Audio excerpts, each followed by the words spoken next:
बहुत बहुत धन्यवाद। आज हम लोग विचार में जो बातें चल रही है अष्टांग योग में के बारे में उसी को आगे बढ़ाते हैं। हम लोगों ने पिछले दिनों यम और नियम के बारे में जाना और आज हम लोग आसन के बारे में समझना चाहते हैं। आसन मतलब पोस्चर, किस स्थिति में आप बैठते हैं, किस स्थिति में चलते हैं, आपके शरीर का क्या पोस्चर है उसके बारे में।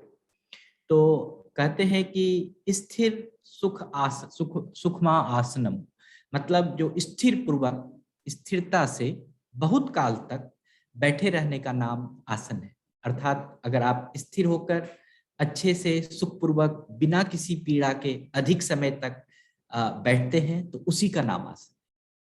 आप जैसे भी बैठते हो, जो भी करते हो, अगर आप अस्थिरता से हैं, आपका शरीर अस्थिर है और बहुत थोड़े लंबे समय तक अस्थिर है, तो वह आसन में परिवर्तित होता है।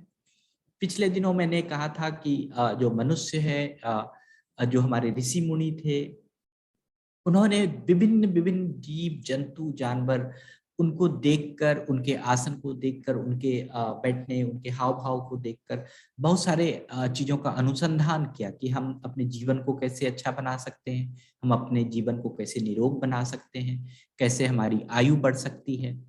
तो इस प्रकार जो योगी थे उन सब ने आसन की आवश्यकता को महसूस किया और उन लोगों ने आसन को अपनाया। और आसन का काम, आसन के द्वारा जो है रोग का विनाश करना होता है। जो भी रोग है उसको विनाश करना होता है। आसन में प्राणायाम भी होता है। प्राणायाम में कहते हैं कि पातक का नाश होता है। आगे आने वाले समय में हम लोग प्राणायाम के बारे में पढ़ेंगे, प्रत्याहार के बारे में भी पढ़ेंगे, जिसमें कि हमारा जो मानस विकार है, मन का जो विकार है, वह दूर होता है। जो आज के डेट में हमें मानसिक स्वास्थ्य की बहुत जरूरत है, तो वो प्रत्याहार में हम लोग देखेंगे। धारणा में होता है कि मन में धैर्य कैसे आएगा, आप कैसे मन को धैर्य पूर्वक रख सकते हैं, उसके बारे में हम लोग बात करेंगे। ज्ञान से उत्तम ऐश्वर्य कैसे प्राप्त कर सकते हैं। जो सभी शुभ, जितने भी शुभाशुभ कार्य हैं, जितने भी कर्म हैं, उसको हम कैसे समाधि तक ले जाएंगे, कैसे मोक्ष की प्राप्ति करेंगे, इसके बारे में भी हम बात करेंगे। लेकिन मोक्ष तक, समाधि तक, ध्यान तक, धारणा तक, इन सब में आसन की आवश्यकता है। अब यम और नियम तो हम लोगों ने कहा कि वह अपनाने की वस्तु है, वह उपवास है, उसको हम अपना सकते हैं जीवन में। लेकिन आसन जो है वह आगे तक आपके जीवन को कैसे ले जाएगा, उसके लिए हम लोग बातचीत करेंगे। और शास्त्र में अनेक आसन के बारे में लिखा गया है, जिससे कि हमारे अलग अलग हर प्रकार की रोग की निवृत्ति हो सकती है। बहुत सारे आप देखेंगे जो, किंतु योग में अगर हम जप करते हैं या समाधि करते हैं, उसमें 5 आसन जो है वह बहुत ही प्रसिद्ध है। ये 5 आसन है। उसमें सबसे पहला आसन है पद्मासन। मैं आप सभी को एक स्लाइड भी दिखा देता हूँ तो अच्छा होगा आप लोगों के लिए।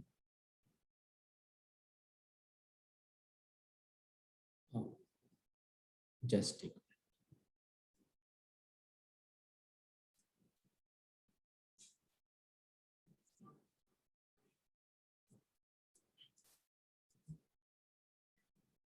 आप सभी को दिख रहा होगा ये।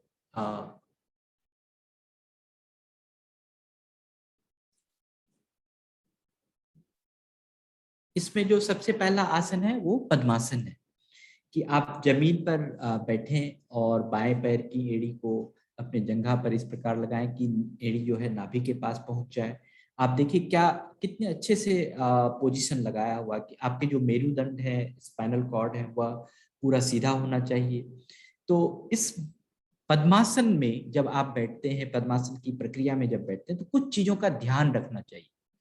जो पद्मासन है, जब हम कहते हैं कि आपके ध्यान का बहुत ही डीपेस्ट लेवल जो है, जो समाधि है, वहां तक आप पहुंच सकते हैं। अगर पद्मासन में आप लगाना चाहते हैं तो वह बहुत ही अच्छा आसन है। अगर आप सिर को सीधा करके रखें, ऐसे नहीं कि ऐसे सिर कर लिया, नीचे कर लिया, ऊपर कर लिया, तो पद्मासन में हमेशा आप अपने सिर को ऊपर की तरफ रखें।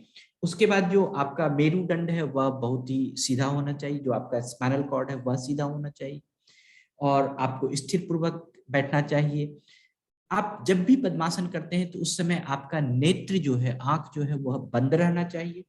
और आंख को अगर आप लंबे समय तक खोलते हैं पद्मासन के स्थिति में, तो आपके आंख पे असर हो सकता है। तो इसीलिए जब भी आप पद्मासन में बैठें तो आपको आंख बंद कर लेनी चाहिए, और इससे जो है आपके बहुत सारी चीजें, यह बहुत ही सिद्धि पूर्वक आसन है, इससे बहुत बड़ी बड़ी सिद्धि, बहुत सारा चीज आपको प्राप्त हो सकता है।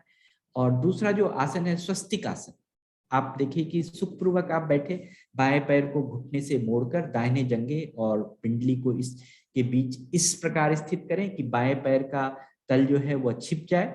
आप देखिए कि दोनों का तल पैर छिप जाए, और बहुत ही अच्छा है। और इसमें आप देख रहे हैं कि ध्यान की मुद्रा में आप बैठे, और आप रीढ़ की हड्डी को सीधा करें, सांस को खींचते रहें धीरे धीरे। आपको इस आसन में क्या होगा कि जो आपके पैर के दर्द हैं, जो आपको बहुत पसीना आता है, घबराहट होती है, वह दूर हो जाएगा। पैर में जो गर्मी या ठंडापन होता है वह दूर हो जाएगा। यह श्रेष्ठ आसन है। यह श्रेष्ठ आसन क्या है, आपके जो मांसपेशी है, आपके शरीर का जो पैर हाथ है, वह आपको स्टेबिलिटी देता है। तो इस आसन को भी हम कर सकते हैं, इसको स्वस्तिक आसन कहते हैं। वज्रासन जो है, आप बहुत लोगों को पता होगा कि दोनों पैर को पैर की जो एरिया है वो पैर को घुटने को मोड़ना है, और मोड़ने के बाद जो पैर की एरिया जो है बाहर की और पंजे की अंदर वो रखना है। और आपको इस तरह से दोनों ही हाथ को अपने उस पे रखना है, क्या नाम है और इसमें सबसे इंपॉर्टेंट है कि जब भी आप घुटने को मोड़ते हैं, पैर को आपस में मिलाते हैं, सारा भाग जो है आपके पैर और जांघ पे पड़ता है, और आपका कमर का जो हिस्सा है वह बिल्कुल सीधा होना चाहिए। इस आसन से कहते हैं जितना भी आपका पाचन तंत्र है वो सीधा हो, वो ठीक हो जाता है, आपकी सांस लेने की प्रक्रिया सही हो जाती है। तो अगर लोअर पार्ट, लोअर एब्डोमेन, और अगर lower part of the body कहें, इसमें बहुत ही आपको बल मिलता है।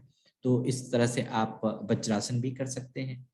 और भद्रासन जो है वह आप देखिए कि इस आसन को कहते हैं ग्रेसियस पोज। इस आसन में भद्र का मतलब होता है जो अनुकूल हो, सुंदर हो।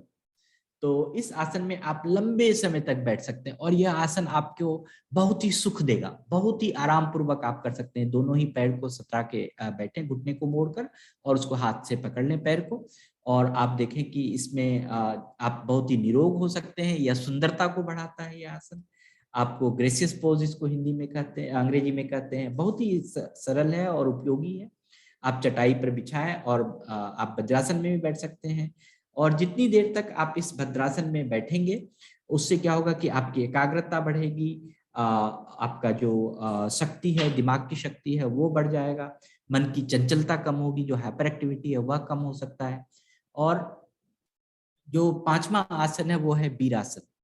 पांचवा, इस वीरासन में जो बैठते हैं, इस प्रकार से आप पैर को मोड़ लीजिए। पैर को मोड़ने के बाद जैसे आप वज्रासन में बैठते हैं, तो आपका पैर जो है आपके कूल्हे के नीचे होता है। तो आपको क्या करना है कि पैर को आपको अलग रखना है।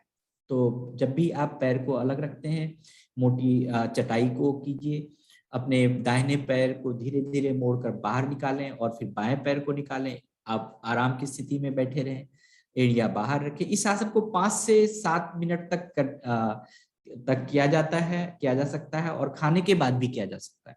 तो ये जो 5 आसन आपको दिखाया गया, मैंने जो दिखाया, जो भी फेसबुक पर देख रहे हैं, उसको मैंने आपको मैसेज में इस एक पावर पॉइंट का पीपीटी शेयर किया है, आप वहां भी देख सकते हैं। इस आसन का पूरा पोज है। तो आप आसन को करिए, और इस आसन के अनेक लाभ हैं, और जो लाभ है उसके बारे में हम बताएंगे। हमने सिर्फ 5 आसन, ऐसे तो बहुत सारे आसन हैं, उनके बारे में नहीं, लेकिन इस 5 आसन को हमें करना है। आप सभी भी इस पीपीटी को देख सकते हैं, फेसबुक पर ले सकते हैं, और आप उसको पढ़िए और भी इसके बारे में जानिए। लेकिन जब भी आसन कर रहे हैं तो आपको सुख होनी चाहिए, आपको कोई कष्ट नहीं होना चाहिए। अगर कष्ट हो रहा है तो आप आसन मत कीजिए। और अगर ये जो आसन है, इसको अगर आप बड़े अच्छे से समझ के करते हैं, कोई अगर दिक्कत हो, कहीं भी दिक्कत हो, तो आप सचेतन में पूछ सकते हैं। तो हम आपको इस आसन के बारे में और भी बता सकते हैं, या फिर आपको अगर कोई योग गुरु मिल जाए तो उनके साथ बैठ के कर सकते हैं। तो आज के लिए बस इतना ही। बहुत बहुत धन्यवाद।